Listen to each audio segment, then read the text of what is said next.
Welcome to the ThunderCast, your martial athletics podcast produced by the fans, for the fans, with your hosts, Russ Livingood and KD Hudnall. We're bringing you the thundering word on the thundering herd each and every week, so keep it right here. The ThunderCast is on the loose.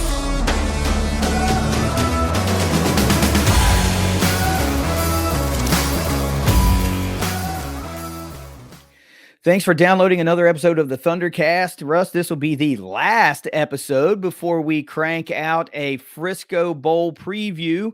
We've got something special coming up for that. It'll be its own standalone episode because, hey, it deserves to be its own standalone episode. Plus, dude, we're not going to wait another week before turning out an episode because there's just been too much stuff going on in herd athletics.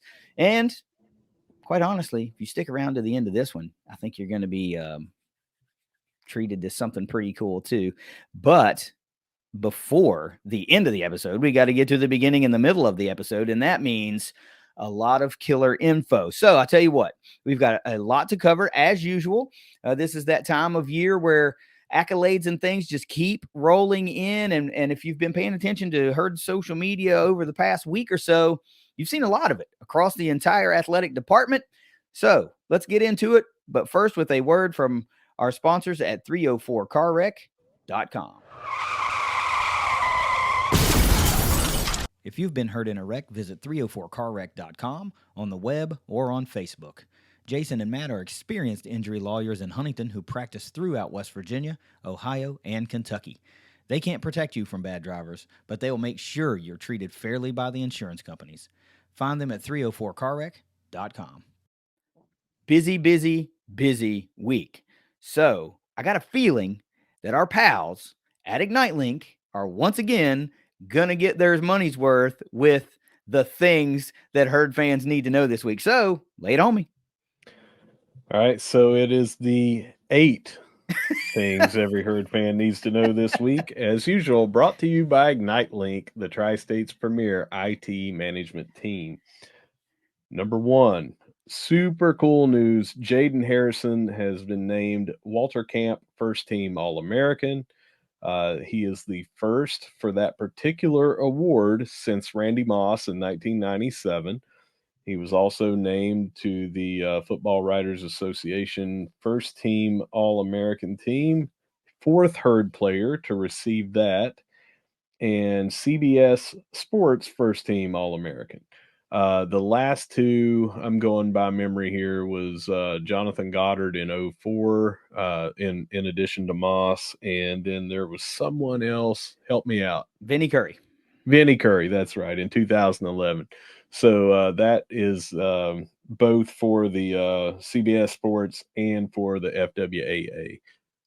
There have been a couple more since then, the AP All-American, and we are now awaiting the last one to see if he could become a consensus All-American. That's the AFCA. Yep. I'm going to go ahead and pat myself on the back because I've been calling that for weeks and weeks and weeks, man. I knew this was a legitimate thing based on those numbers and averages. You just can't deny it. It's one of those things like you can try. And some of these outlets successfully were able to deny him just because of, honestly, the conference, not the conference, but because we're G5. They've done it, because they're like, nah, we're just not going to show any love to anybody that deserves it, that doesn't have a Power 5 helmet, whatever. Jaden Harrison has been a huge bright spot for the herd this year. And again, I've been saying it for weeks. He had a legitimate shot to be named an All-American. And now, there's so many publications, so many outlets out there that name their own All-American team. I mean, hell, we could do it if we felt like it, It doesn't mean there's any credence to it, but we could do it if we wanted to. But there's still those upper echelon, and you've ripped off a lot of those. And to me, the biggest one that you named is the Walter Camp. If you're a Walter Camp All-American, that is a massive, massive deal. Massive deal. And there's still a few more that need to come out. You're right, the AFCA. If you make the AFCA team, saw our buddy Tom Bragg tweet earlier that the Sporting News put out their All-American team and omitted Jaden Harrison. So who the hell even reads the sporting news anymore? Forget those guys. But AP All-American did the same. They left right. him So alone. if you land on the AFCA team, coupled with what he's already made, he still can be a consensus All-American. And to not, I mean, it's almost laughable. Like really, like he's the number one in the country for in all these major categories. But still, when you put yourself in a conversation, in a wide receiver conversation at Marshall University with Randy Moss, come on. There's no taking that away. I don't care who you are.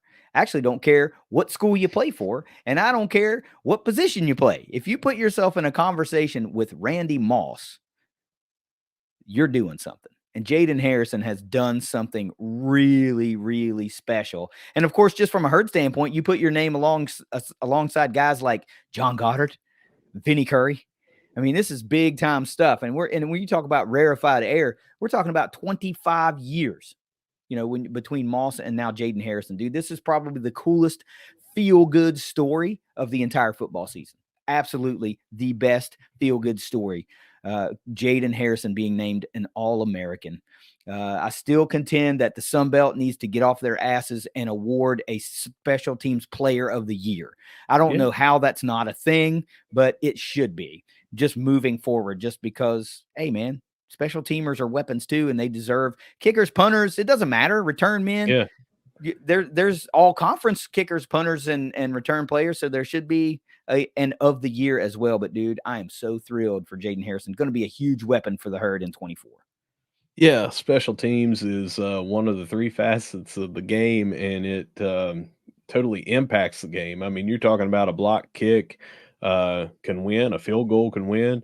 We've seen how many times punters just absolutely change the game. We've done it before.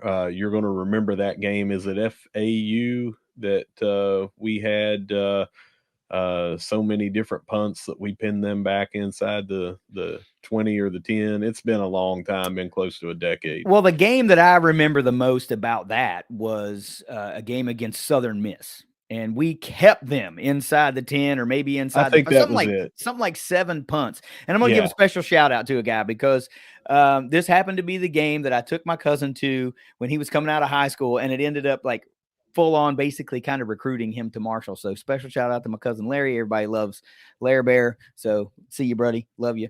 But that's the game that I remember about punting in particular.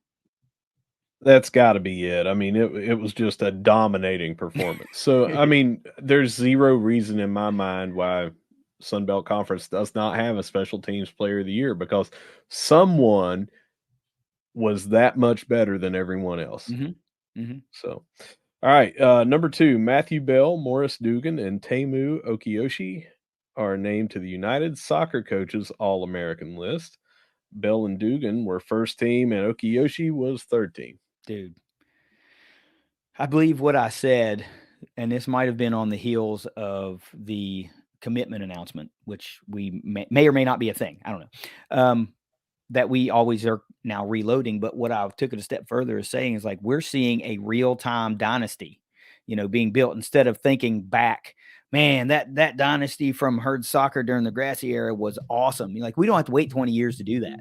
You know what I mean? We're seeing it right now in these deep tournament runs and individual award accolades, multiple All-Americans. Think about that, man. That's how many freaking schools sponsor soccer, right? A ton. I don't know the number, but it's probably, over 300 or really damn close to 300 in Division I. And to land 2 guys on the first team All-American team is freaking astounding. And then to have 3 overall on the top 2 is even more impressive. Season ticket deposits are live, and just so you know, we're going to be securing those seats yet again because this is the hottest team in Huntington, bar none. I mean, bar none. And I'm glad this individual accolades just keep coming. The recruiting seems to be getting easier and easier. Guys want to come to Marshall and play now. They want to show up to Huntington, West Virginia and be a part of this herd soccer machine. But congratulations to Bell and and Dugan and Okiyoshi, because 3 All-Americans, I got to think that's pretty rarefied too. It has to be, and having two, I didn't look at the list, the full list. I just looked at our team, but having two first team All Americans in any given year on any kind of sport just shows how good that team was this year. But wait, there's more. Number three, those three players were invited to the MLS showcase. Yeah. That to me is nearly equally impressive. Well, it is, right? And obviously I'm not trying to downplay that, but that was gonna happen. You know what I mean? Mhm. Like even if these guys weren't named All-Americans, that was gonna happen because they're that damn good.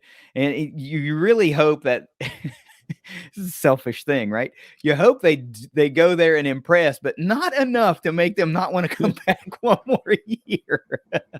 Because three big time weapons, and Matthew Bell in particular, it's a matter of time. I mean, that kid is going to be a high draft pick, super high draft pick. You know, it might be staring down the barrel of, depending on what year he comes out and who else is going declaring, you might be looking at a number one overall pick, you know.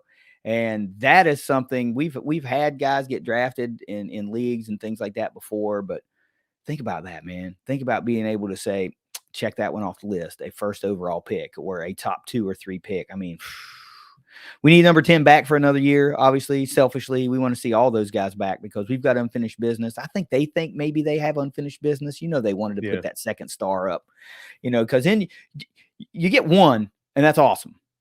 But you know, if you're able to stick that second star up there, then you get to move into kind of legend status because we're not a blue blood program. We're trying to turn our blood from green to blue in this sport right now, and those guys are huge parts of what we want to do. But it would not surprise me for them to get some positive feedback about draft stock and projections and stuff to where they have tough decisions to make. But guys, if you're listening, we want you back in Huntington for absolutely as long as you want to remain in Huntington. But wait, there's more. The next one on the docket, number 4 here, Bell and Dugan are semifinalists for the Mac Herman Trophy. Yes. And what Now, is we that, talked, Russ? well, it is basically the Heisman, to put it in the most easiest analogy we can do. Yeah. And we had Milo Yosef, I think, was the furthest that I can remember that someone got from Marshall in the last 5-10 years, something like that.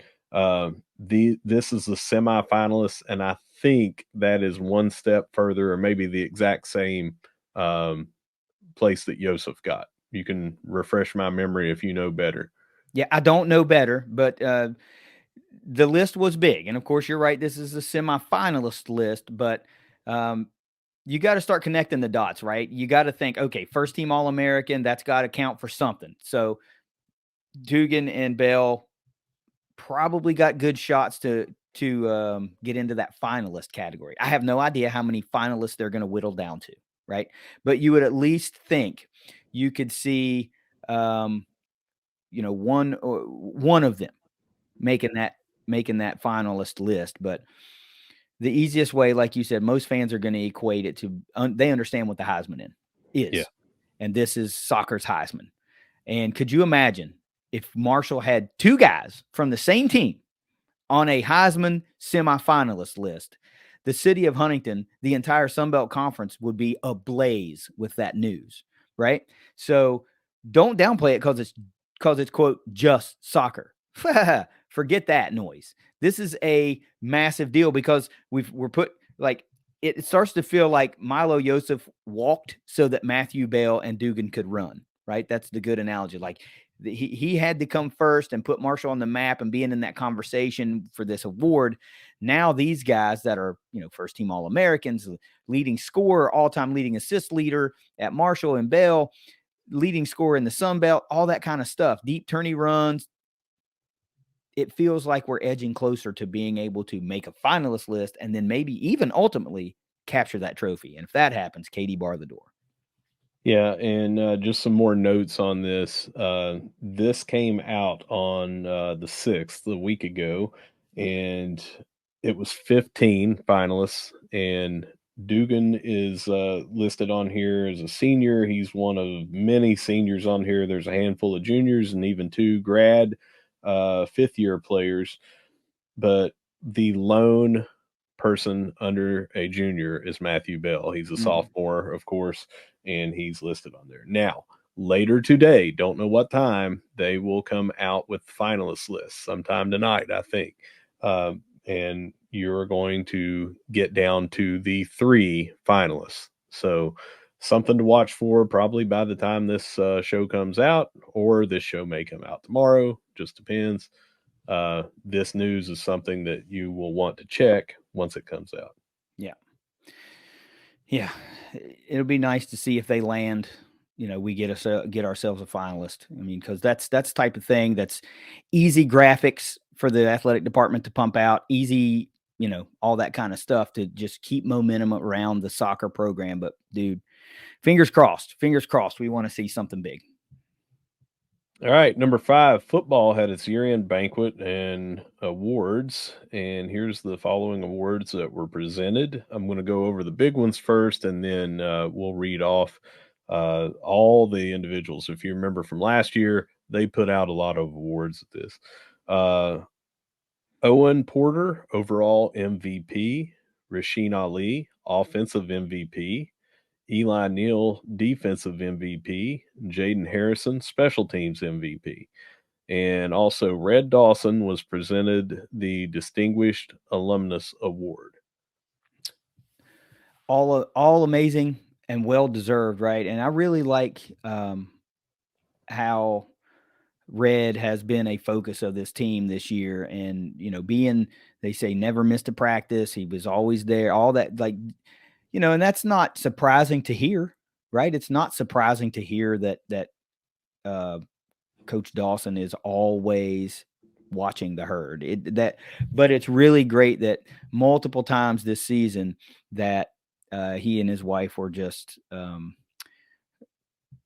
like shown some appreciation for continuing to do that, because I think that's so cool. And these guys that win individual awards, of course, that how completely the least shocking thing that you're going to hear, right? Because these guys are who they are, and their play speaks for itself on the field, but the leadership in the locker room, that's the stuff that we don't see. So even though somebody may have had bigger numbers somewhere, it's that internal locker room stuff, that leadership stuff that some of these guys just exude, man. And I listened to the press conference, the bowl game press conference yesterday. I don't know if you've had a chance to listen to it, but Coach Huff talked about, or not Coach Huff, it was maybe it was Huff. Yeah, it was Huff. He was talking about Logan Osborne, for example, and how guys like he and Porter coming here, staying here, finishing in the same helmet that they started means more kind of in this day and age than it ever has before, because people can just transfer easily. And I think that just says a lot about those guys individually, because they're from here and they stayed here and they performed at a high level here. And Logan's not gone. He can come back, and hopefully he will. That's never really even been a point of speculation right now. But I think we need to celebrate those guys. Not that you're chastising somebody who chooses to transfer. It's not a one or the other thing, right? But you can really appreciate and show love to those guys that continue to stay without burning the house down with a guy who chooses to transfer. I every year now, I continually think we may have seen the last all-time great, like not great, but like all-time leading insert category here. It's just hard to fathom if somebody comes in and passes for the yardage of a Pennington or a Leftwich or a Cato, that they'll be here for 4 or 5 years, to put themselves in a position to break that record. It's hard to imagine somebody that comes in and scores like John Elmore or Tavion Kinsey staying here long enough and having the opportunity, staying healthy enough to even break those records and be the new all-time leading scorer. So when you see this increasing rarefied thing of staying 5, 6 years, 4 years, completing all of your eligibility, let's put it that way, at Marshall, man, you got to embrace the hell out of that and just really show the appreciation, and I think that's so cool. I have off the charts levels of respect for a guy like Owen Porter. I have off the charts levels of respect for guys like Mike Abraham, and all these guys that came and stayed. I just think that's so great.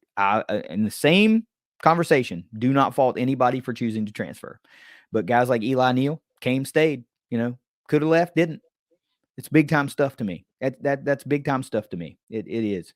And I don't chalk it up to being like a character trait or anything like that. It's just you like it here. Maybe you've asked yourself, do I need to leave or do I need to stay? And ultimately you've come to the decision like, nope, this is where I want to be. The grass maybe isn't always greener, right? So they came, stayed through a coaching change, through a conference change, through wins and losses. I just appreciate the hell out of those guys, and I really really hope that we see Logan back for another season because he's a special guy. Now, the rest of these awards, like I said, there's a lot of them on here. They are equally important. It's just not the uh, team MVP and it's not the position group MVP. So here is what we have. Um, Inadvertently, I left off. It's not just the Distinguished Alumnus Award; it's the Phil Ratliff Distinguished Alumnus Award, and that is no disrespect meant there for leaving that off. President's Award: the players from each unit showing perseverance to make outstanding contributions to team success. Joe Murray, defensive end; T.J. McMahon, quarterback; Isaiah Gibson Sr., defensive tackle. Chad Pennington Offensive Achievement Award, player who has played a critical role in effectiveness of unit on and off the field. Caleb McMillan, wide receiver. Tom Stark Defensive Achievement Award, player who has played a critical role in effectiveness of unit on and off the field. Keyshawn Brown, linebacker. Up Front Award given to the most valuable defensive lineman. Kylan McCracken, defensive tackle. The Jim Connard Award given to the most valuable offensive lineman, Ethan Driscoll, offensive tackle. Outstanding Defensive Performer Award given to player with the most tackles or points, Sam Burton, defensive end. Eternal Captain Award given to permanent team captain as voted by Marshall staff, Talik Keaton, wide receiver, Dalton Tucker, offensive lineman. Scout Team Award Special Teams, Jason Haggerty, cornerback. Scout Team Award Offense, Jack Shearholtz, quarterback. Most Inspiring Player Award, there's two of them. Jocelyn Went, defensive back. Chris Bradbury, offensive lineman. Iron Man Award, given to players showing most year round dedication to strength and conditioning program. Logan Osborne, offensive lineman. Elijah Alston, defensive lineman. Commitment to Academic Excellence Award, Logan Osborne, offensive lineman. Outstanding Senior Scholar, senior with highest GPA, Chris Matillo, tight end. Unsung Hero Award given to players who made significant contributions to team success while receiving least recognition. Daryl Simmons, wide receiver; Luke Soto, tight end; Ishmael Roy, wide receiver; Demarcus Harris, wide receiver; Mason Pierce, wide receiver; and Miles Bell, cornerback. Wow. Obviously, there is no way I could go down the list and remember all of what you just said and talk about all of what you just said. But I want to say one thing for the second year in a row, at least. I don't remember what it was 2 years ago. um, Offensive Scout Team Player of the Year is a quarterback. Last year it was Cole Pennington. This year he started 2 games and he's going to start or started a couple of games and is going to start the bowl game. So nice little track record there of Scout Team Players of the Year churning in meaningful game action. And I think it's definitely a point of emphasis and worth noting that it's once again a quarterback since there is so much shakeup in the quarterback room. And of course, we have no idea what this herd offense is going to look like next year. We don't know the brand of type of football they're going to be. And we're going to have to just kind of sit on our hands and wait for a few pieces to fall into place and just have an idea. But Cole last year, Shearholtz this year, I like that because Cole came in and played well in spots and showed that there was still room to improve in other spots and we were kind of high on Shearholtz anyway. in the spring and all that kind of stuff, just like, hey, nice little young quarterback. So to go to get that kind of recognition at the end of the year, like you're the scout team guy, man, that you did a great job all year long. That speaks to the development of him as a player and his grasp of terminology and the offense that we were running and all that kind of stuff. Again, we don't know what it's going to look like next year, but that's a great little 2-year run. And if a quarterback was 2 years ago and 3 years ago, I just don't know. But I know 2 for 2 that it definitely was last year and this year. Number 6 on the list, Rasheen Ali accepts the invite to the East West Shrine Bowl. That's something we had been anticipating that he probably would, but we didn't know until he did it. And it was announced yesterday or the day before, one of the two, that he is going to be playing. Yeah, and I guess some folks were confused that guys, this effectively ends, or when he plays, it will effectively end his collegiate eligibility. Okay. Yep. Because it's a showcase exhibition game. That's it. So the big news to take from that, and the big news concerning Ali along with that, is coach didn't indicate that he was opting out of the bowl game, right? He said right now everybody is kind of, I don't remember the words, but he didn't indicate that Ali had opted out. Everybody that hit the portal is not going to play in the bowl game. Ali's not in the portal, obviously. This is probably the precursor to that inevitable graphic that you're going to see declaring for the draft. But it's not an opt-out situation right now. Of course, we still have several days before the bowl game is played, but if he's been practicing, if he's been working out, kind of feel like it's late in the game to be opting out, right? So barring injury, you should see 22 one more time in Kelly Green. As far as the East-West Shrine Bowl goes, this is one of the top 3 postseason exhibition type games. And of course, Ali's not really eligible for the Senior Bowl because he's, well, not a senior. And while they do allow underclassmen to play every now and then, they need to have roster spots in order to do that. And, then you've got to get the invite, but there's probably just enough running backs that are seniors to play in the Senior Bowl. Getting the East-West Shrine Bowl invite, big deal, because that ranks right there, probably 2A and 2B with the Hula Bowl. And we saw some news about that too, but we saw this coming. It's not surprising.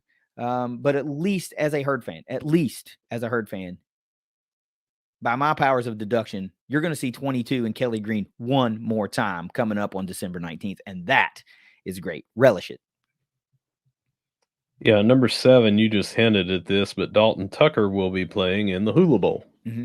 Yeah, I can't remember. We had somebody played, I don't know if it was last year, but it's been within the last couple of years that somebody's gone. And I want to say, don't quote me on this, I want to say it might have been like Jalen McLean Sapp went to the Hula Bowl. Maybe somebody else also. I don't know. But they have the Tropical Bowl is another all-star game that we've sent some guys to, and they play that up in Orlando. And I haven't seen any news on rosters for that at all. But, maybe they kind of wait until players like, oh, I'm going to the Hula Bowl. Well, I'm going to the East-West Shrine Bowl. Well, I'm going to the Senior Bowl. And then they fill out their rosters and start seeing it. So we could still see some more Herd players make a postseason exhibition game. But Dalton Tucker, great story, man. Another one of those guys that came here, stayed here, and didn't leave here. And I appreciate him. He's played at a high level for a long, long, long time for the Herd. And to see him get an opportunity to go up against some of the best in college football, and that's an opportunity. Think about this. You go out and play a great high-graded game in a bowl game, then you go to the Hula Bowl and you play a great high-graded game in the Hula Bowl. You have the opportunity to shoot your draft stock up. Or even if it's not draft stock, you get on the radar of some teams. And we've seen it. We see it every year, Russ. Every year. Guys just need an opportunity. They land in the right spot with the right team in front of the right coach's eyes, and they have the exact tools that a team needs at that moment in time. And you see these guys that nobody talks about all year long.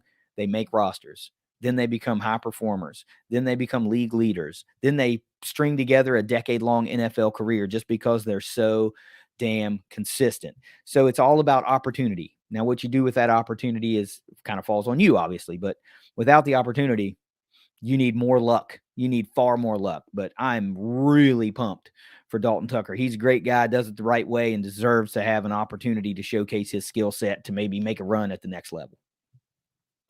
And we are going to finish up these 8 things with number 8 here with some transfer portal news. Uh, Today with social media, I mean, this is kind of old news now, but this is the first time that we have had a show since. Cam Fancher has entered the transfer portal. So has Caleb Coombs. There's been a couple other players on there, but those were the two big ones from the past week that had meaningful playing time and impact. Mm-hmm. And we had our first transfer in, and that is Tyshawn Doc Chapman, wide receiver from North Carolina, that seemed to be pretty electric and impressive as a freshman. Yeah. Now, a couple things on the portal. And I keep talking about this, and for whatever reason, folks just don't want to hear it. They don't see it. I keep saying you got to let the cycle run. You've got to Mm-hmm. let the cycle run because right now is the time where everybody's going into the portal. Far Mm-hmm. fewer players are coming out of the portal because they have to have time to take visits. They have to take field phone calls, text messages, make decisions of where's a good fit, where are my opportunities, like family stuff is, can all of it, right? So very rarely are you going to go into the portal, is a player going to go into the portal and immediately know his destination. And if that happens, that always makes you go, okay, obviously there was something afoot here leading into the decision to lead it to go to the portal. But so you've just got to let the portal cycle run its course. And somebody, I think it was the Portal Report, put up um, a graphic yesterday, and I'm gonna try to scroll back real quick and see if I can find it, but I don't think I can. Um, anyway, they put up a graphic, and I'm gonna get the numbers wrong, but it'll be close. Something like 1,100 players have entered the portal. Little over 100 players have made commitments at this point. So that's 90% of the people that went into the portal are still in the portal. And then the other graphic that was important about, or the data point that was important about that was 90 Division I quarterbacks are still in the portal. See, you can't just go, oh, well, we're done. You don't know that. You have to give these guys time to make these evaluations for themselves because what you want is a guy to show up and be here and stay here. Here it is. 1,275 plus D1 transfers are in the portal. 120-ish have already committed, and 90 plus D1 quarterbacks still available. Let the process run. We just had a coaching change. We just had new coaches hired. Huff indicated in his press conference that they're pending background checks right now for an O-line coach, linebackers coach, and wide receivers coach. So nothing is out on that. So there's that to take into consideration for some of these guys. Let it run its course, man. If in February you're still worried, then maybe you got a little bit more of a leg to stand on. But there's then going to be another portal window at the end of spring ball, So it happens every year. People see the flood of players leaving, and not all of them were contributors to this 2023 team. Some were, Yep. some were not. Right? Cam Fancher obviously was. Coombs was. Trent Holler, big contributor. Salas was poised to be a bigger contributor in 24. There are guys, right? But most of those guys are looking for a scholarship. They're buried in the depth chart. Something extenuating. Might be a family issue. You don't know, right? It's none of our business. Just let the cycle run. Huff's had really good success in the portal. It's just this is the year that he seemingly needs to hit the bullseye with potentially a quarterback in the portal to just go toe to toe and push Cole in the spring so that everybody becomes a better player. Everybody in that room is challenged. I'm not saying that Cole won't be the guy. I'm just saying they need somebody in there that is going to push him to be better and that he is going to push. That we need a true open competition to the best man comes out of the job, right? Also, Chase Harrison went into the portal, so that made some people go, what's happening with the quarterback room? Well, look, the wild card in all that, Russ, is that Cam went into the portal. Nobody saw that coming. But Cole Pennington, Chase Harrison, and Pete Zamora all were in the same recruiting class. No Herd fan 2 years ago went, well, we're going to keep all three of them all 4 years. No, it's you had to think that um, two of them were probably going to enter the portal at some time. Zamora did it last year. Harrison did it this year because Cole emerged out of that group of three to get the playing time. That's okay. They want to play too. Mhm. Now, the wild card, like I said, was Cam Fancher entering the portal because that was your multi-year starter. So now you're just kind of like, all right, what do we do? And you couple into the fact with what's this offense going to look like? And there are more questions floating out there by fans than answers floating out there from the staff. So it creates a little bit of a whirlwind scenario. But you and I, we don't know shit from Shinola, right? We're not getting fed information or anything. It's just easier for me to set back and see what happens before I have a knee jerk reaction like, oh my God, the program's going to shut down. No, it ain't. Yeah. No, it ain't. No, it ain't. No, it ain't. Just chill. Take a breath. Signing day's coming up next week, right? Portal commitments are going to start flooding in after the 20th and all that kind of stuff. Just give it another 2 weeks before you jump off the ledge at minimum. You're probably going to need to give it about 3 months or 4 months, but just give it at least 2 weeks. And as you know, KD and others that are listening or watching do as well, but maybe not everyone, we are tracking these portal moves over on ThunderCast.online. That is our website that has various different articles and things. And we have a updated probably 3 times a week, every 2 to 3 days. I'm updating that. We are tracking this. Right now, we have 21 players that have entered the transfer portal. And a lot of people have just looked at that number and went, wow, there's a mass exodus. Well, it's happening pretty much all across the country. And when you look at it too, we had 4 people of those 21 that contributed in basically any kind of way. There's a couple that had a tackle or something, 3 tackles on the year on special teams, Right. but we had Sean Salas, the tight end that you said, and he emerged later in the year, getting one start. He had 5 catches, I think it was on the year, a touchdown. Started getting used more, but Trent Holler, Caleb Coombs, and Cam Fancher were the 3 big ones that have left that had meaningful playing time. Yeah. So out of those 21, there are many of those that weren't here on scholarship. Mm-hmm. So they're just looking to move on. Maybe they're looking to go somewhere to have a scholarship, but that's where we're at. Other thing that I'll tell you too, and it's kind of a little preview for another article that'll be on the website, but is where do these players end up going and how do they contribute at their new schools? If you look, and this is not throwing any shade at anybody that's a former martial athlete, but Right. Pete Zamora transferred out last year, and everyone was saying, "Oh my goodness, he's leaving." He went to a Division II school, Tusculum. Mm-hmm. Now he was injured this year and didn't play. I only know that I looked up earlier in the year that he wasn't playing, and I didn't know that he was injured. I just saw when he made his announcement, because he is now back in the transfer portal. Mm-hmm. He said that he got a medical red shirt for this past year, so he still has 4 years to play. But he went to a Division II school. Now I don't know his reasoning for that, but there were a bunch of people that were saying the sky was falling and that he should have been the starting quarterback coming into this year for us. And he went to a Division II school. We have seen players transfer out, and at their new school, it just does not seem to work out for them for whatever reason. They're getting lower playing time. We're seeing it in basketball, we're seeing it in football.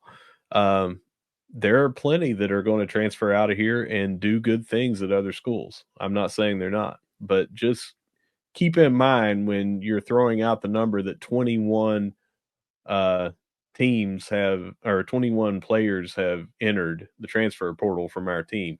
It's not that 21 contributors have left the team, and some of these are getting offers from lower schools in the region just because they want to go somewhere where they can play. Yeah. Now, see, that's the good part of the transfer portal. A guy might be Mhm. buried And then Yeah. he's going to go into the portal and he finds that opportunity. It might not be at the FBS level. It might not be at the Power 5 level, but it might be at the FCS level. It might be at the Division II level, because at some point it becomes about the opportunity to play, and can I get a scholarship? For a lot of guys, that's just the reality of it. It has nothing to do, well, it has something to do, but it has far less to do with their talent level and skill set, right? Because they want to play. And if they can play for free, well, that becomes a very strong draw, especially if you're here, you're going through all the weight room stuff, you're going through all the practices, and you're not playing, and you're not going to have an opportunity. You got to do what you want to. Dude, I'd want to play too. I mean, I love Yeah. Marshall. I was never put in a position where I had to think about leaving Marshall because I wasn't playing. It's not like I'm not getting class time, so I'm going to have to transfer. It's just totally different realm. Now, before we move off of here, I've got to say this, because this is a nice little topic for conversation. It's not a jab. It's not anything. Okay. It's just food for thought for a lot of people. We, ourselves included, bitched a lot about the offense and how it, didn't look very well. It wasn't very potent or high octane at all this year in spurts. Well, moving into 2024, we know for a fact that, and I tweeted this, the Marshall offense will be without its leading passer, its leading rusher, its top 3 wide receivers, at least, if somebody else enters the portal, but our top 3 wide receivers, and at least 3 starting offensive linemen.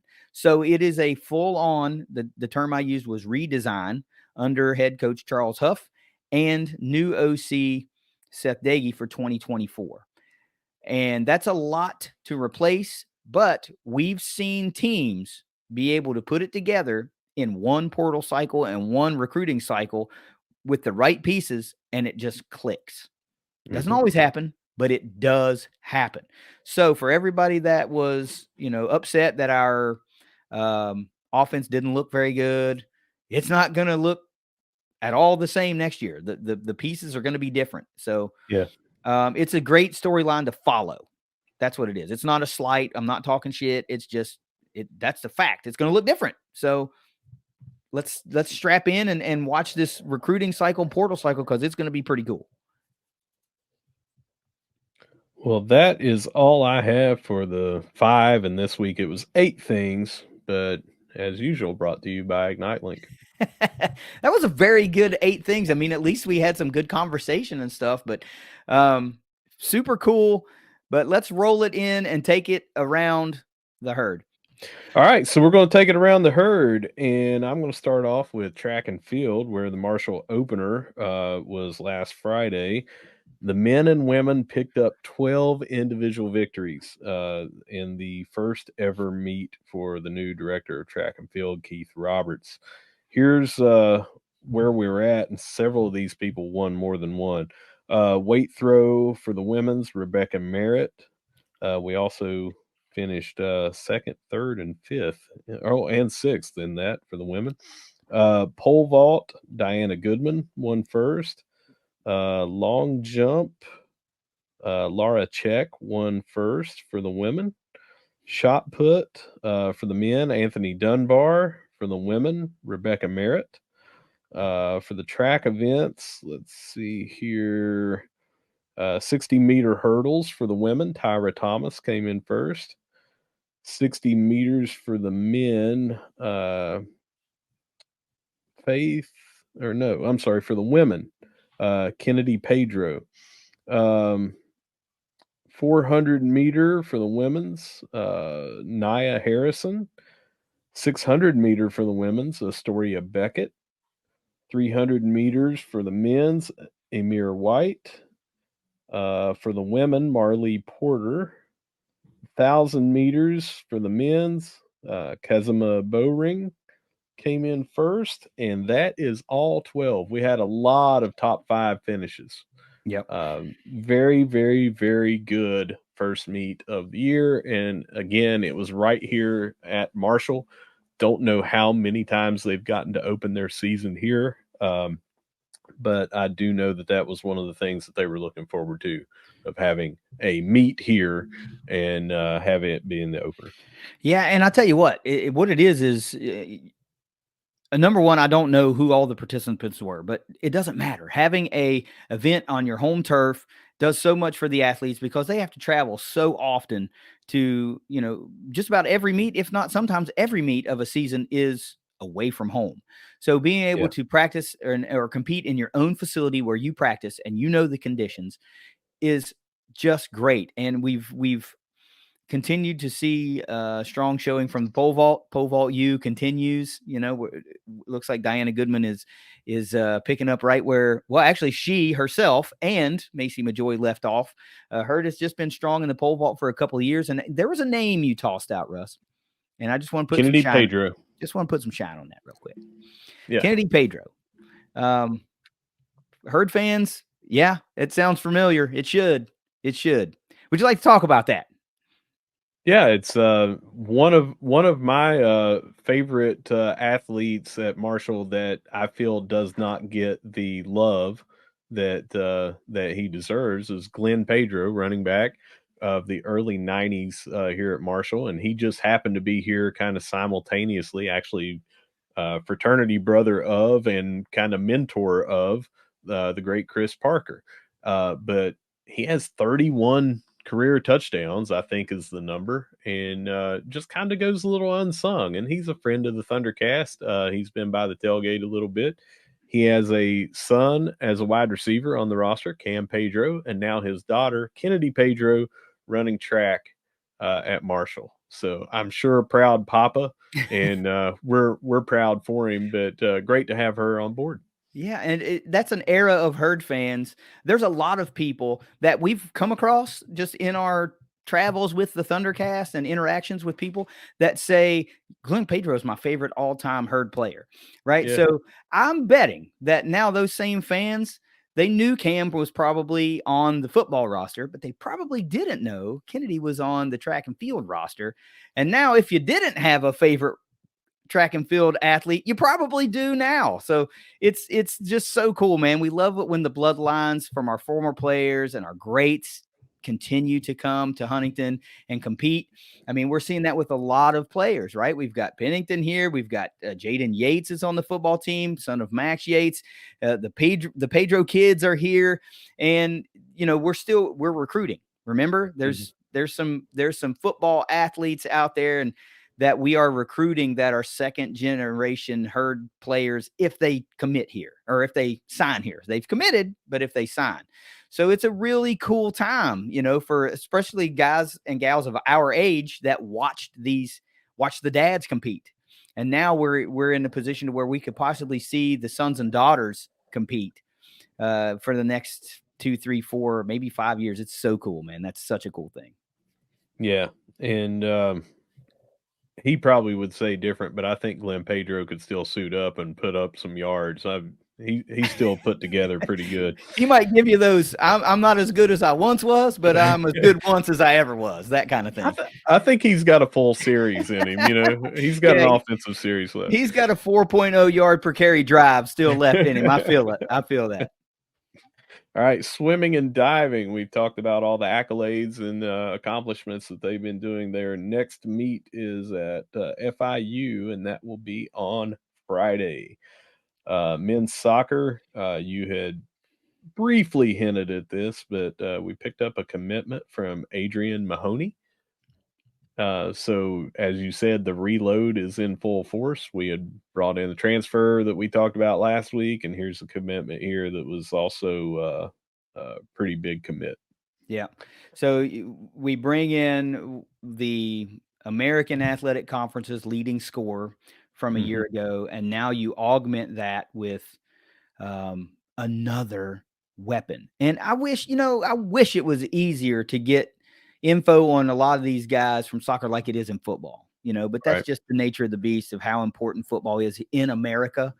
Soccer Mhm. is important too, but there's just not enough people that cover it the same way. That's And right. there's not enough recruiting sites that are built for soccer. And so it's hard to get an accurate expression sometimes, because it's like, oh, this guy was in the, the 18U team for this national team and that kind of, and you got to kind of go off of that. It's not as simple as, well, he's a 4-star midfielder. You don't get that type of thing that makes it easier for the average fan to understand. But We've I also think, ran into very similar, even or the same exact name. names, Yeah. the exact names, and the same position, the same name, and all that. So you're trying to distinguish which player it even was because they're two different ages or something. So, Yeah. um, But I think what you got to do now is, I'm not saying like you blindly follow, right, what Grassy and the staff do. But if you don't yield to them when they bring a guy in and they say, yes, he is cut from the right cloth to be a part of our roster, he can help us win, then you're just choosing to be contrary. Because this guy's one of the best coaches in the country, and what he's done with this program is nothing short of amazing. So if a guy shows up in a commitment tweet or post saying, I'm coming to play for the Herd, I'm just automatically thinking, all right, well, he's probably pretty awesome. And it's just easier for me to do that because it's hard to follow soccer recruiting at times. And when I see a guy like that, initially I can't say like what I do with football because the information is just readily out there. So you might usually just see me say the reload continues until we can cipher who this guy is versus another guy that might have the same name. They might be the same age and all that kind of stuff. It's just tough because a lot of times it's international recruiting, right? So that it's mhm. not like, oh, he comes from XX high school in West Virginia. That narrows it down. You know what I mean? But when you're globally recruiting, it makes it a lot tougher. But the reload does indeed continue. All right, on over to men's basketball. They had a bit of a rough stretch there. Lost to Miami, Ohio 79-74, to Duquesne 85-72, but then they bounced back with a very good come from behind victory at Ohio to pick up a much needed win, 74-69. They play at Toledo tonight at 7 p.m. Then they will host UNC Greensboro Saturday at 7 p.m. And then they will host Bluefield Monday at 7 p.m. Big 3-game stretch here. They need some victories to help kind of right the ship on where they were going. Yeah, right in the middle of the MAC swing, 1-1 in the MAC right now. Trying to go 2-1 against Toledo. Toledo is a heavy favorite in that game, of course, because the game is up in Toledo, big part of it. But the Herd is just over a 25% chance to go up to Toledo and get a win tonight. But it's not a lot of respect there, in Vegas for the Herd. -8.5 for Toledo in the game tonight. But look, the one that we wanted to get, the two really that we wanted to get was Miami, Ohio, and Ohio, because those are two historic rivals. There's a lot of history there between those two teams and the Herd. Came up short at home against the Red Hawks. Then, again, short at home against Duquesne. But we're able to go up to Athens, Ohio, and really get a nice win. That's a solid win. I'm not going to pretend that Ohio is like a Elite Eight team, but that's a solid win in a place that's usually pretty tough for Marshall to play. And to go up there and get that 5-point win, nice. You needed to end that skid. Herd's just 3-6 on the season at that point. Well, now, and then they're going to head up to Toledo to play tonight. In that one, Obina and Kevin Voiles both had 18. Nate Martin, for the first time in a long time, seems like not the Didn't double-double. get a double-double. Really close, 8 points, 8 rebounds, but Obina, 18.6 boards. Voiles, 18 points, also 6 boards. Kerfman had 14 in that one, and Cam Crawford, 12 points off the bench. Dude, always going to be the theme. Always going to be the theme. Shots fall, Herd wins. That's it. They shot almost 50% from the floor in that one, 44% from three-point land. They went 8 of 18. Herd's hot like that from behind the arc. They're going to win ball games. Now, being that that's just a 5-point win, and you go nearly 50% from three-point range, I don't know what that says, but you would think, oh, man, maybe the margin of victory should have been a little bit bigger. We don't know how the ball bounces, in any given game, but as long as the shots are falling, the Herd's probably going to win. When the shots don't fall, Herd ain't going to win. It's basketball 101. But big opportunity tonight against Toledo. to get a little bit closer to being a 500 ball club. Toledo's 5-4, so they're not like killing it by any means, but still a pretty good team. Marshall needs to get this win. They need to start stringing together some wins. Of course, the game on Saturday, December 16th, will be back at the CAM against UNC Greensboro. You mentioned they're 8-1 currently on the season. Yes, we will have tickets, but let's get behind the boys tonight as they travel to Toledo, Ohio, and go up there and try to put back-to-back dubs on the board. Real quick, just on the season, I want to throw out some stats because it's been a while since we've talked about the season stats. Obina leads us with 14.7 points, and Kevon Voiles is right behind him at 14.3. We have 4 above 11.3 and 5 right at that 10 points and above. Drastically different than last year. Yeah. Spreading the points around. Cam Crawford is 5th in scoring at 9.5. He dropped 20 the other day, by the way. Nate Martin has 9.6 rebounds a game. He's almost averaging a double-double. He's at 11.7 points and 9.6 rebounds. Leading the way in three-point percentage. Kyson Pruitt off of the bench is hitting 60%, but amongst your starters and significant time playing, Cam Crawford is at 36% and Cam Kerfman's at 31.5.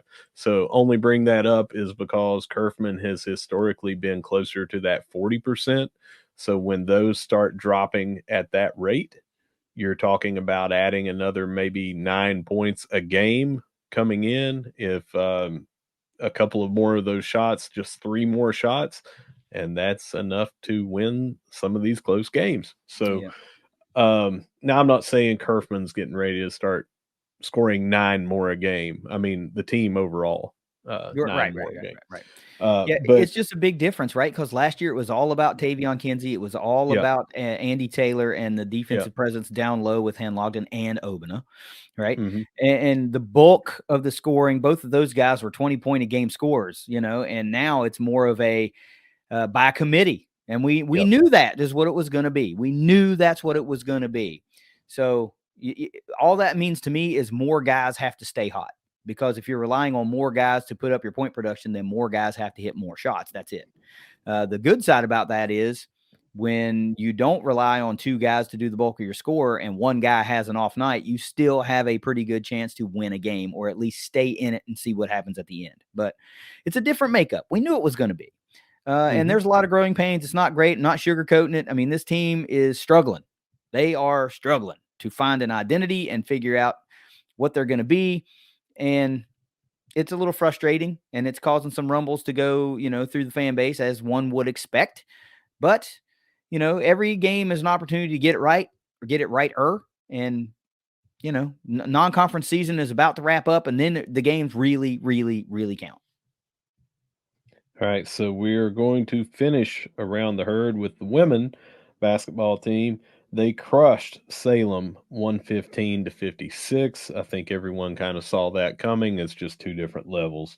They will be traveling to Jacksonville for Friday 6:30 p.m. tip, and then they will be at Elon on Sunday for a 1 p.m. game. Yeah, I've got some pretty impressive numbers from that Salem game. And you take this with a grain of salt, right? Because we expected a big blowout win, and we saw it, 115-56. While it looks eye-popping and impressive on a scoreboard, the talent level, the disparity between the top and bottom of the rosters is just night and day. But still, a great overall team effort. You're talking about 6 scorers in double figures and 7 scorers with at least 8 points. All but one player on the roster got at least a bucket. So leading the way for the herd was Aislinn Hayes with 23 and 7 boards, followed shortly behind with Abby Beeman, 15 points, 10 assists, 7 boards. She is just nipping at the triple-double every single game. Abby Beeman in the Kim Caldwell system is thriving, man, thriving. Right behind Abby, you had Brianna Campbell with 14, and then Mahogany Matthews with 12. Cece Mays and Sydney Scott both had 10. I mean, the scoring is just there. We need these games to these are games, even though you expect to see a huge point disparity, big blowout win, this is a still live action game speed game against different players to where it's a chemistry building opportunity. These are the type of games, even though you're like, yeah, it's Salem. And I'm not knocking Salem, man. They are what they are. This is the type of stuff you need to build that chemistry to play in real time at real game speed. It's just different than practice, right? It's different. Yeah. So seeing all these scores, great. Buckets fall, buckets are falling. Doesn't matter who you're playing. Buckets are going to fall if they're going to fall. It's the defensive side of things is where you really see when you're playing somebody like Salem versus somebody like James Madison, for example. That's where it's going to be a little bit different. But nonetheless, the Herd is now 4-4. Coach Caldwell is, I mean, she's doing the thing, man. She's doing the thing. We sent a couple of fans to this last game and got back in the DMs and fella was like, that was exciting. More fans need to get out to see this team. And that's what we've been preaching. And that's what we need. It can't just always come from us. We need other fans to get on at the game or just after the game and go, wow, I was at women's basketball and it was freaking awesome. Tickets are so cheap. You guys got to come check out a game because we said, just like before, like if you go to a softball game, chances are you'll go back. Right. So this is kind of like the same thing. Go to a women's basketball game. I bet you'll go back. Tickets are always available and they're really, really cheap. And if you're looking for something to do, just go. So kill a couple of hours, have a good time. And now you mentioned the Herd will go Friday down to Jacksonville to play. And then they're on a little bit of a road swing, actually a big road swing. They got Elon and then Wake Forest and then Southern Miss. So they're about to get out of the non-conference schedule as well. The Herd won't be back at home until 2024. A Thursday game against South Alabama on the 4th, and we will have tickets. There'll be back-to-back home games on the 4th and the 6th, and we'll be giving tickets away to both of those. Yeah. Last thing that I want to say is when you go to these games, or if you watch them on TV, hopefully if you're in the area, you're at the game. You're going to see some of the finest passing that will just blow your mind from Abby Beeman. Just dropping some absolute no-look dimes, fresh off steals, hitting people in stride, creating from turnovers, like defense to offense immediately with some killer passes. She just hit a very good behind the back pass that, again, if this is the men and it's on ESPN Plus, somebody's going to be saying, "Oh, put that on top 10." ESPN top 10. You really want to watch this squad, man. They are hustling after every loose ball. They are relentless on the press, and they go for as many tie-ups for jump balls as you could possibly see. I mean, it's just in their mindset, and that is good basketball. I mean, you're talking about going after every loose ball, hustling. You're talking about running up and down the court. No one's taking any breath. If someone's tired or someone gets a foul or something, here's just 4 fresh new players we're going to bring in. It is exciting basketball. Lots of points. There's no reason you shouldn't be at the cam watching this. Yeah, that's as much it is about ingrained and type of player that's coaching and that's the system. Yeah. Like this is a point of emphasis. We are going to hustle after every ball because game time is our time to shine, and we're going to have to come up with some kind of catchphrase for this style of basketball that we can that Marshall can kind of market. I mean, 40, I don't, what do they play? How long are their minutes? 40 minutes? It's 4 10-minute quarters. So yeah, it needs to be 40 minutes of something, or you know what I mean? Like just to give an idea to the fan base of what they're coming to see. I don't know, the most relentless 40 minutes in basketball or something like that, that kind of thing that just grabs you and goes, okay, I know what I'm in for when I walk in the door. I'm in for a lot of hustle. I'm in for a lot of press. I'm in for a lot of smothering defense and scoring and passing. And that speaks relentless to me. So I'm really looking forward to the to the longevity of the Caldwell era because it's going to afford me the opportunity to eventually be able to get to games. It's just nearly impossible to get there from Tampa, right? That's why I perked up when I saw Florida on the schedule, and I thought, I can go to Gainesville. That's just a couple hours up the road. And then it turned out the damn game was in Huntington. But anyway. Which was an amazing game to Yeah, be yeah, at. yeah, yeah, yeah, Ah, you yeah. missed out. Oh, once in a lifetime. It All really right. was. I mean, there's good crowd, great energy. But yeah, Yeah. that does us for Around the Herd. So you got anything else? No, I don't have any final words right now.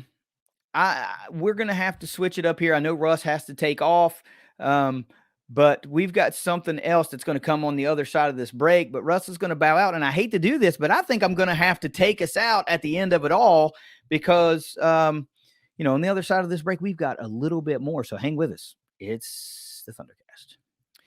I told you guys, if you stuck around to the end of the episode, you were going to be finding yourself in the midst of something pretty cool. And for those of you that have been with the ThunderCast since the very beginning or have joined at some point along the way, you have inevitably heard us talk about Abby the Great.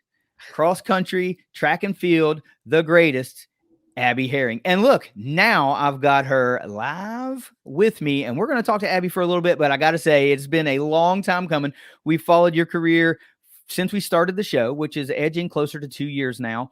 And I'd love to think that there are a lot of fans out there in the Herd universe that now are paying a little bit closer attention to track and field and cross country and know names like Kylie Maston and Rebecca Merritt and Abby Herring. So thanks for taking the time this afternoon and talking with me for a little bit. Yeah, of course. I'm happy to be here. It's a pleasure.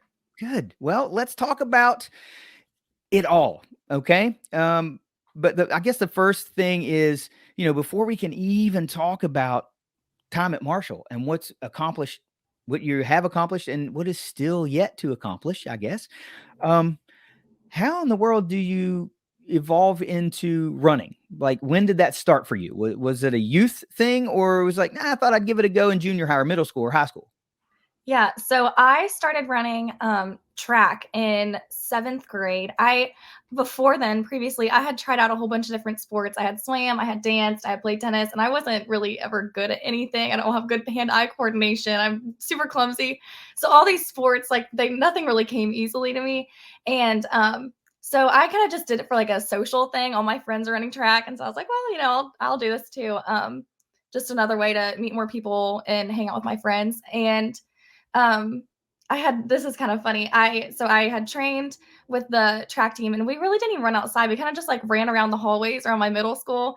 And I had told my parents, I was like, don't even come to my first track meet. Like, it's going to be bad. Like, don't come. I ended up winning the 800 meter run, which is the third longest event that they do at the middle school level. I ended up winning, and it was super fun. And my parents were like, "You told us not even to come." I won, but yeah. So I started running in 7th grade. After I ran track that year, I went out for the cross country team in 8th grade, and then just kept running all throughout high school. My freshman year of high school, I had gotten all state. I got 4th place, and my high school, middle school running training plan was a lot different than what I'm doing now. Not a lot of miles. I think my coaches, they ran at one point in their life, and like our team, we had a lot of fun. It was a really cool experience, but it wasn't a super rigorous, like sketched out, this is what you're going to do every day type of plan. And so I think when I was 14 years old, I had ran a really good time at my freshman year state meet. And I think after that, I don't know if it was mental or physical or what kind of went on, but I didn't really run that great ever again. And so going into college, Coach Bowen at Marshall was kind of like the only bigger school who had reached out to me about running. And I think it was because of that one time that I had ran. He's like, okay, I know she doesn't do like a lot of mileage, or she doesn't do any crazy training. And so he ended up reaching out to me and offered me a little bit of money to come to Marshall, and I took it. Yeah.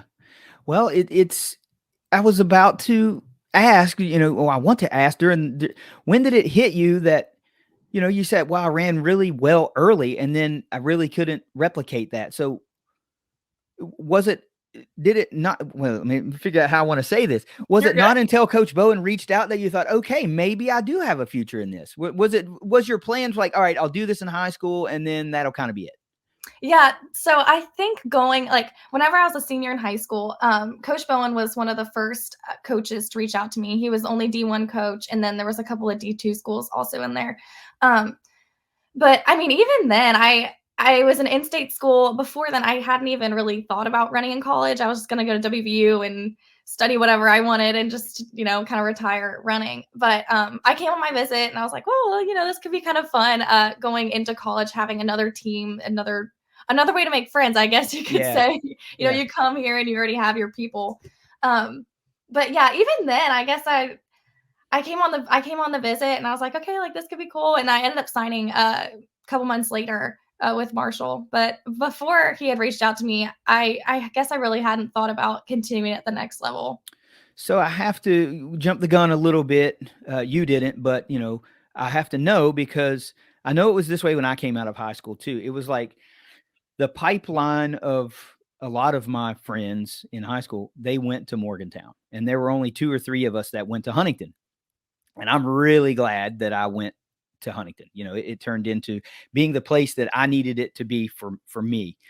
And you come to a visit, right? And you're checking things out. And was there this kind of singular moment to where it really like it clicked and you're like, yes, this is where I'm supposed to be?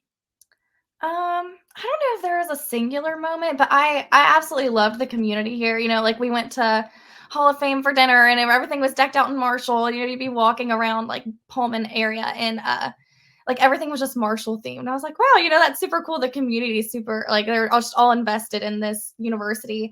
I don't know. I just really liked all the athletic facilities too, and the extra perks you get with being a student athlete, such as free tutoring at the Buck or access to team doctors, the training room, stuff like that. And so I think that was kind of enticing to me. And I also just really liked Coach Bowen as a coach. He was super welcoming and super kind to me. Yeah. Now, was your visit like your first trip to Huntington ever? Had you been here before? I had been here before. Yeah, I had been here before to visit some friends who went here. Okay. But I guess I'd never really seen the campus or anything like that until Gotcha. Yeah, it was a different focus. Before it was pleasure trips, and this time it was a little bit more business. Yeah. Now, most fans out there, they think of the Chris Klein Athletic Complex as being, this huge benefit for primarily the football team, right? But we've hosted now several meets at the Chris Klein Athletic Complex, including just this past weekend. So from a alternative perspective, from an athlete, a current athlete, and a high-performing athlete that is not a member of the football team, give me a little insight as to how important that facility is for you guys, and also what it means to be able to host meets at home as opposed to always hitting the road. So the Jeff Small indoor track, so the Chris Klein athletic facility, but just that indoor track, it is like, I mean, we meet there every single day for practice, host meets, obviously. And, I think us not having an outdoor track yet, which they're getting one at some point, but us not having an outdoor track yet, that indoor track, it serves as like, if it's snowing outside or if it's raining, you have this awesome 300-meter facility that you can go run on.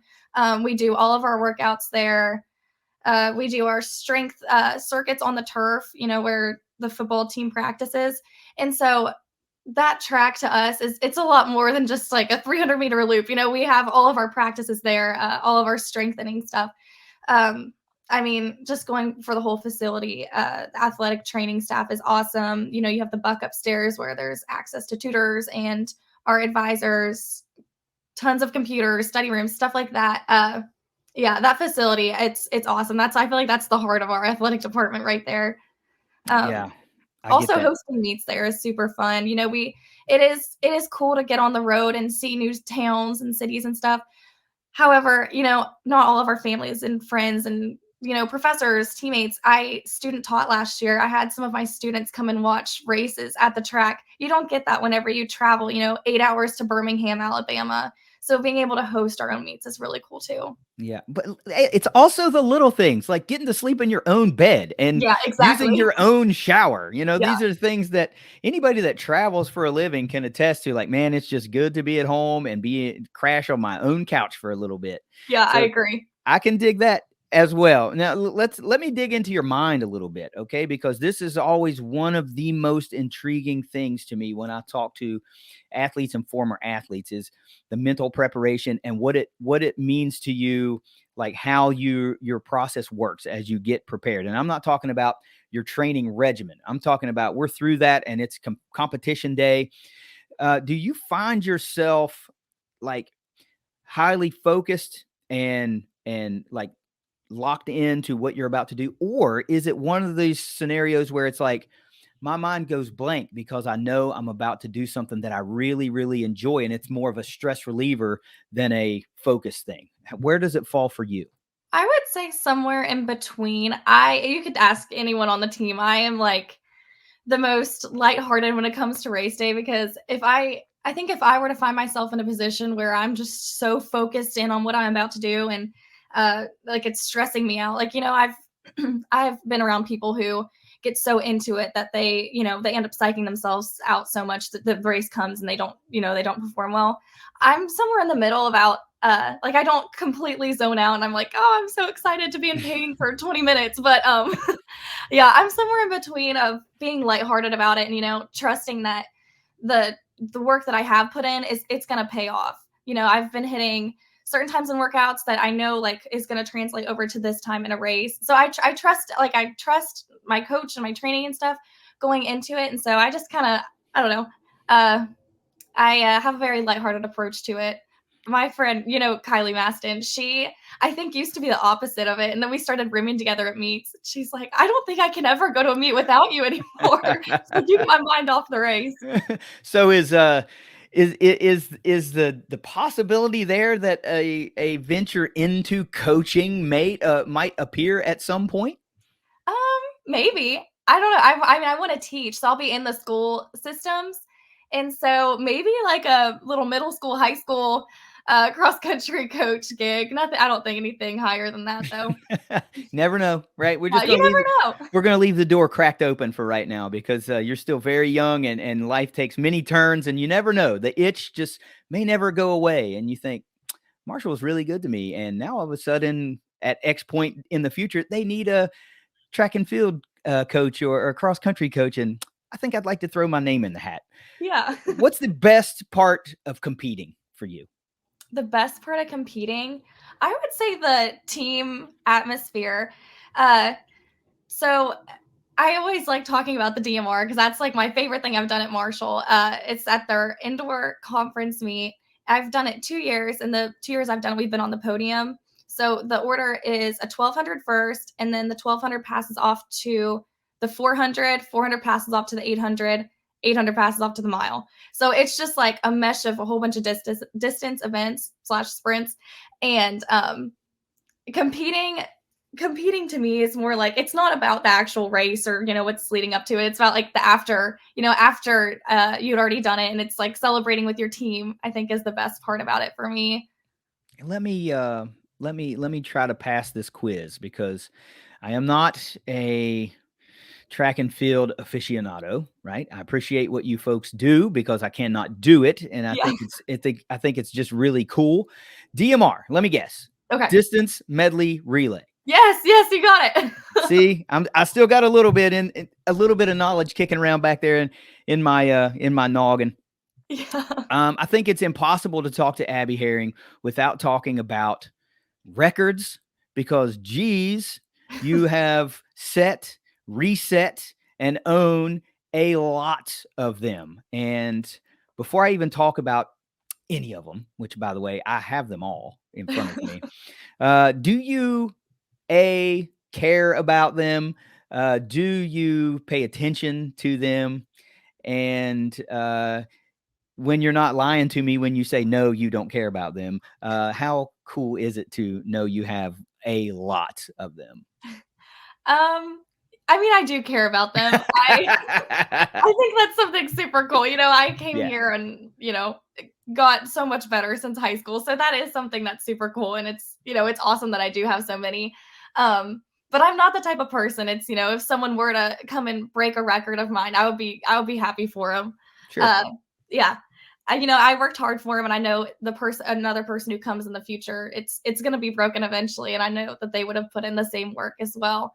Yeah, it's super cool being able to have like my name on a record board that represents this school from a state that was born and I've lived my whole life. I'm from West Virginia. I'm from Parkersburg. And so like having my name represent this school, this state is something super cool. Yeah. We're taught as kids and as we grow up to be humble and to be appreciative, and oftentimes it's really easy to get in a setting like this where people are going to be listening and watching and go, oh no, I don't pay attention to my records. I just want to perform well and look. I get what you're saying. That's the personal reward. Like, wow, I worked my tail off and now I'm the best to ever do it currently. Like Right. in whatever discipline. So I would pay attention to it too, but I'm just like you. Records are made to be broken, right? Absolutely. Somebody said it before you and you broke it. Yeah. And I want to tell you some of the things that during the course of the ThunderCast, we will always, report on these things, and we would let the fans know about what you and your teammates have been doing in this program and how it is like really rising over the past couple of years, how we've been paying attention and we've just seen this steady incline in success. We would use words like obliterate and demolish because it's not like, oh, 1/100th of a second that you set this. It's like often full seconds or many seconds of these distance runs like that you cut off of a former record time. So we would have to use terms like annihilate because that's what it is, So you have set 9 cross-country records, set and reset. Okay. 6 indoor track records, 8 outdoor track records, for a total of 23 records that you have set and reset. And some have been broken since by teammates of yours. Yes. But the 23 records is also a record. So when we talk about, I use the term a lot on our shows called rarefied air, right? And I think it's pretty self-explanatory. You are in rarefied air among herd athletes, not just herd runners, not just among women's runners, or however you want to dissect it down. We're talking about herd athletes. I bet very few, I don't know this for fact, but I am willing to gamble that very few own 23 individual records or did at one point, and then 24 overall records, with the record of number of records that you have being also a record. I don't think I could say that over again, but Twister. That's just very impressive. So thank you. I didn't even know that. So see, so for a gal that came out of high school, just willing to take a shot and just continue the career, to be where you are now with, I'm assuming, you'll have to correct me, a spring season. Are you going to compete in the spring? Yes, I'll have indoor and outdoor season this spring, and then I'm out of eligibility. So there you go, right? So with a little bit more, even still yet maybe to accomplish. Utterly amazing career, and it's not over, right? But it culminated this fall with a trip to the NCAA finals. And we all saw the video when you kind of got the news and you thought it wasn't going to happen, right? Take me through that. First, I don't want to tell the story. I want you to tell the story because it's your story and it's freaking awesome. Yeah. Okay. So we competed our regional meet. It was at Lehigh University in Bethlehem, Pennsylvania. It was a cold meet. It was cold. It was, I don't know. It was, for me, it's like the perfect cross-country conditions. Going into it, I had thought, so the way that they take athletes or teams and athletes to the national meet is a little bit confusing. So they take the top 2 teams out of the region. They take the top 2 teams, and then they take the next 4 individuals. So they take out anyone who was on one of those top 2 teams. They take them out of it, and then they take the next 4 individuals. going into the meet, I thought they only took 2 individuals. Oh. I thought it was 2 teams, 2 individuals. It turns out it's 4. And so I had got done and I had PR'd. I had broken 20 in the 6K. And so I was just happy. Before the meet even started, I had said to the girls, I was like, okay, like this is our last one. Like, let's just leave it all out there. And so I had finished running. I was excited because I got a PR, but it was what it was. I didn't think I'd made it to the national meet. And going into this cross country season, it was a goal that was kind of in the back of my head, but if I didn't make it, whatever, it is what it is. But okay, so I finished and everyone was coming up to me and they were like, congratulations. I was like, oh, thanks, it's over. Yeah. And so then Coach Bowen, he came over to me and he had tears in his eyes. He was like, you made it. It's like, no, I didn't, but thank you. But once he had shown me the results on his phone, I started tearing up, and it was a really cool experience. I didn't realize I'd made it, and I ended up making it. So it was cool. My whole team was around me, coaches. My mom was there. My dad was there. It was really cool. It was a great moment to have been captured, and posted on social media, for everybody in the herd universe to potentially see and share in that joy with you. It was so cool, man. That's the kind of stuff that you just never get tired of seeing. You don't, man, because our Olympic sports, and it's not just here, it's Olympic sports around the country, collegiate athletics. They're just, so underappreciated because football and basketball and in a lot of parts of the country, baseball, they consume so much of the fandom.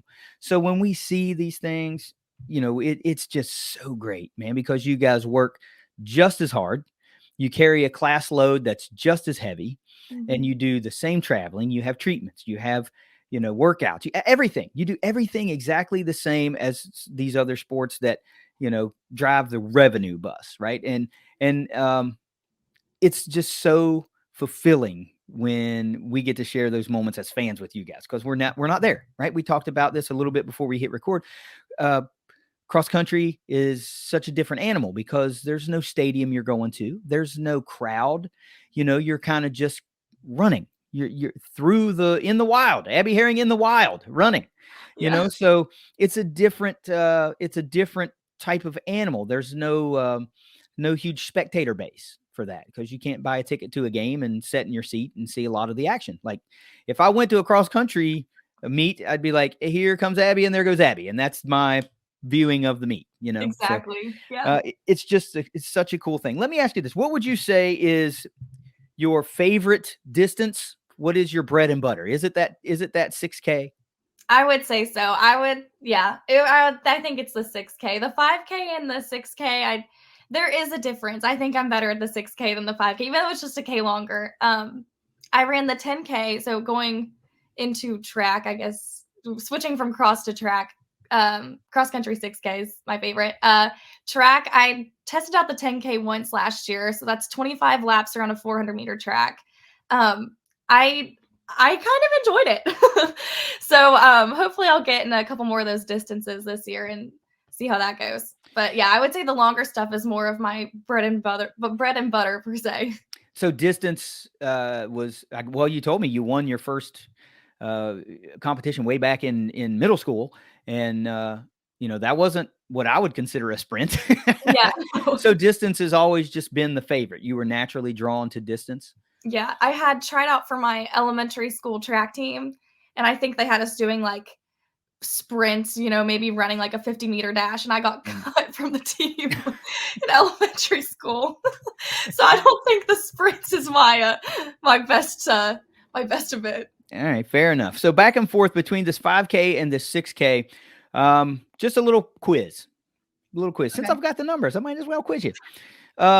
You've cut both of your times from your first 5K at Marshall and your first 6K at Marshall down significantly to your most recent.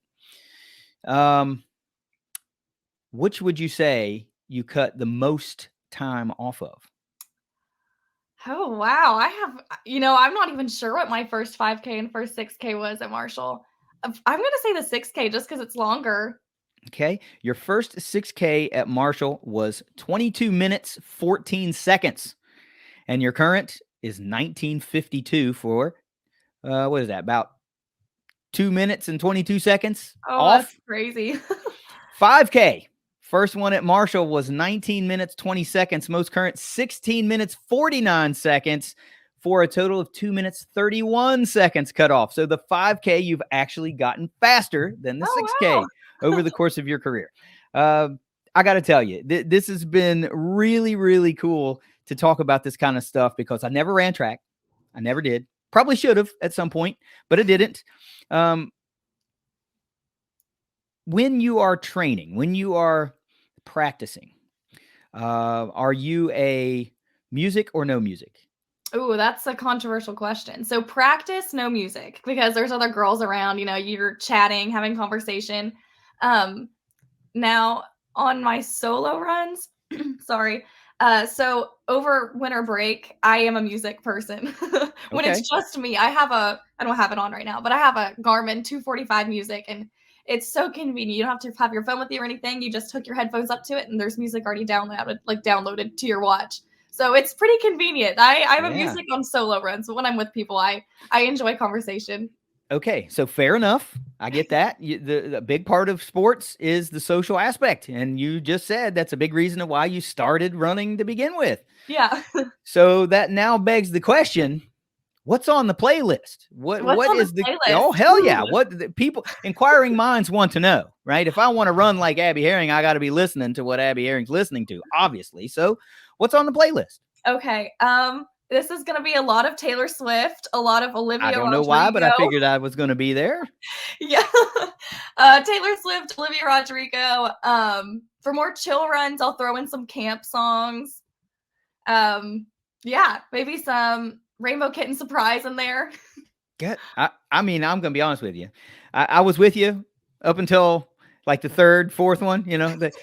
I would have thought honestly that you're screwing with me saying Rainbow Kitten Surprise. Never heard of that in my life. Not surprising. There is a large gap between our ages, Yeah. but interesting. So for all those youngsters out there that may see this and those young girls that are dabbling into running and those local kids in and around Huntington or in and around Parkersburg that your name pops up. Now you know what you need to be listening to. Exactly. That's the whole key to success is the right music in the ears. Look, I got something that I want to do here. I could talk to you for another hour because I'm having a whole lot of fun doing this. I got to be honest with you. Me too. Well, look, we'll do it again. Okay. There's no rule that says you can't do it over and over and over and over.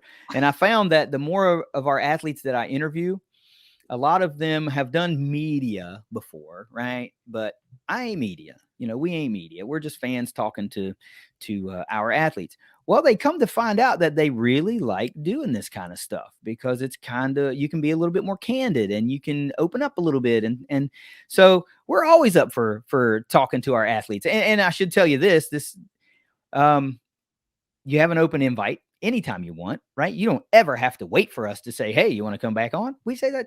Well, that's what we want. We want you to be like, hey, we got a big meet coming up. I'd love to come talk about it. I'd like to bring Kylie along. We'd like to have 2, 3, 4 of our teammates come on and talk. We love that, right? But let me do this one thing. I'm going to quiet down. Always do this. I'm going to turn the microphone over to you, right? Because I think it's important that you have a voice, that you obviously have a voice. And I think it's important that you get to use that voice on our platform to say what's important to you, to speak to whoever you want to speak to, and to get out whatever messaging out there that you feel is important. So I'm just going to quiet down. Okay. I think from just my personal experience with running, I have a lot to share in the sense of, you don't have to be amazing in high school to go and run at the college level.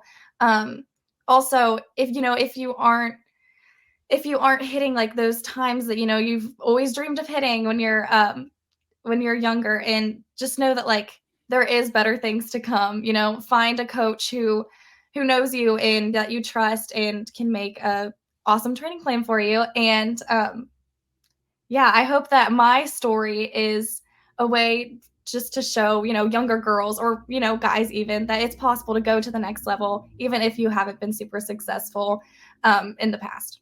Also, I would like to give a shout out. I'm Please. going to give a shout out to Coach Caleb Bowen for giving me a chance to come and run at the Division I level. I seriously would not have been able to accomplish all that I could without him. And to my teammate Kylie Maston, because I call her my track mom. She takes care of me. Yeah, she's awesome. She's one of the reasons that I came back for this 5th year of running. And so without her, I wouldn't have made it to the national meet or had all these new records. Yeah, good Lord. So I gotta kind of respond to some of those things because you've mentioned a couple of folks that we have become familiar with and haven't been fortunate enough to talk to in person, like I'm talking to you right now. But Caleb Bowen, when he was named the head coach for cross country, we were ecstatic about that, and I say that with really having very limited knowledge of the program before that happened. But we had been seeing things trending upward right before that move was made, and we thought, this is awesome because this is the right move, right? And a lot of that excitement has turned into things that have come into fruition. The cross country team just, we've seen this uphill climb, and it's really, really cool, man. We say every week folks should be paying closer attention to cross country and track and field because you guys as athletes are really easy to like. You're really easy to cheer for, and you perform really well. The programs perform really, really well. Kylie, is there a bigger smile on the track and field team? I don't think so. She always looks like she's having the time of her freaking life. Every time she's posted on social media by the official accounts, it's always with this ear-to-ear grin. She looks like she is living her best life. She is. I personally call her, my nickname for her is Big Time. So I call her Big Time Kylie Maston. Hope she likes that. You, of course, have been deemed Abby the Great for a long time right now.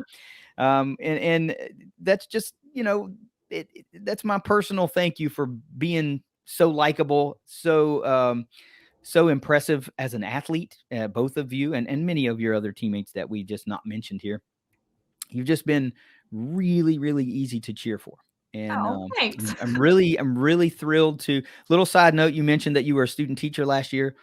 I knew by default where that occurred because you were teaching at my co-host Russ's school where his kids go. So he was like, I Wow. walked by her all year long and didn't know it was her, and then finally it clicked.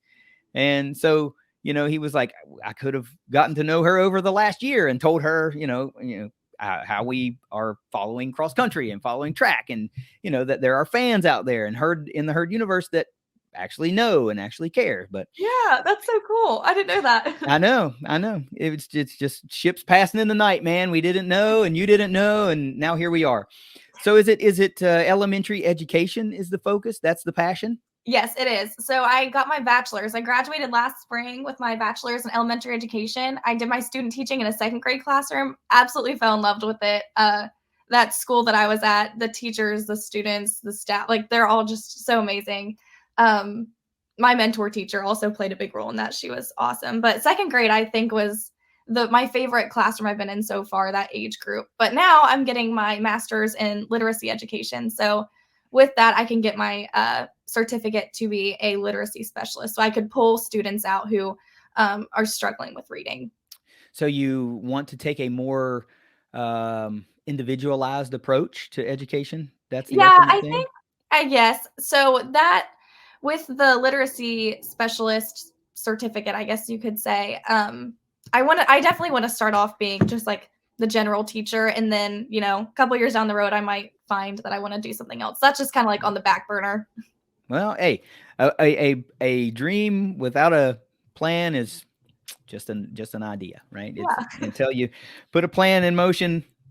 Look, you got a long time to get it to where you want it. That's the great part about it. I remember coming out of college thinking, I've got to have my life together. No, you don't. No, you don't.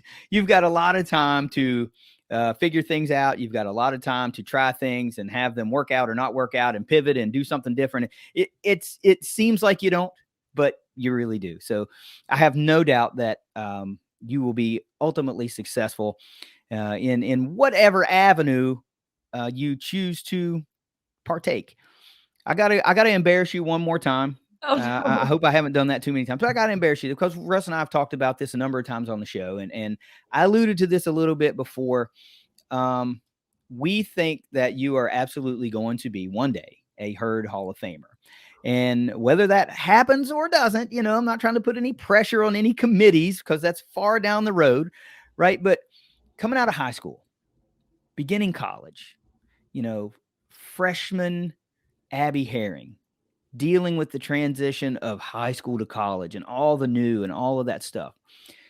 Now the journey through Marshall, staring down the barrel of the final semester with still some things to accomplish, right? At any point, did you ever think I could be a Hall of Fame athlete at my college? Absolutely not. Even now, that seems just like very far out of Really? reach. Yeah. Yeah. It's just impossible to me to have an athlete in front of me that has accomplished what you have accomplished and reached some of the things like the NCAA finals, that you're the first female cross country athlete ever to do that. And only the third ever period to do that. So these are rarefied air. Once again, this is conference champions, bowl games, all these things that, certain high performing players on those teams, they accomplish this kind of stuff. And then it helps the resume, and I'm excited for the spring semester. I'm excited for the curtain call. We were excited when we saw the I'm coming back, Yeah. for the fall. We thought, hell yeah, this is cool, man. Like cross country is going to stay strong for at least one more year, Yeah. So we're excited for the curtain call semester. And I can't thank you enough for giving me far too much of your afternoon. Oh, no, I loved it. This is awesome. Well, we've already suckered you into saying you would do it again, so there's no backing out now. That's true. You were just going to have to bring some teammates along with you, kicking and screaming. Absolutely. They would adore it. Maybe we can work on something for a season preview for the spring, or maybe we can work on something. Tell you what, let's get David involved in this, and we'll work something up for you guys and try to get something going. But for now, I got to take us out of here. So whether you see us at the Joan, whether you see us at the Cam, or whether you see us talking to Abby the Great, no matter where you see us, we're going to be saying, go Herd.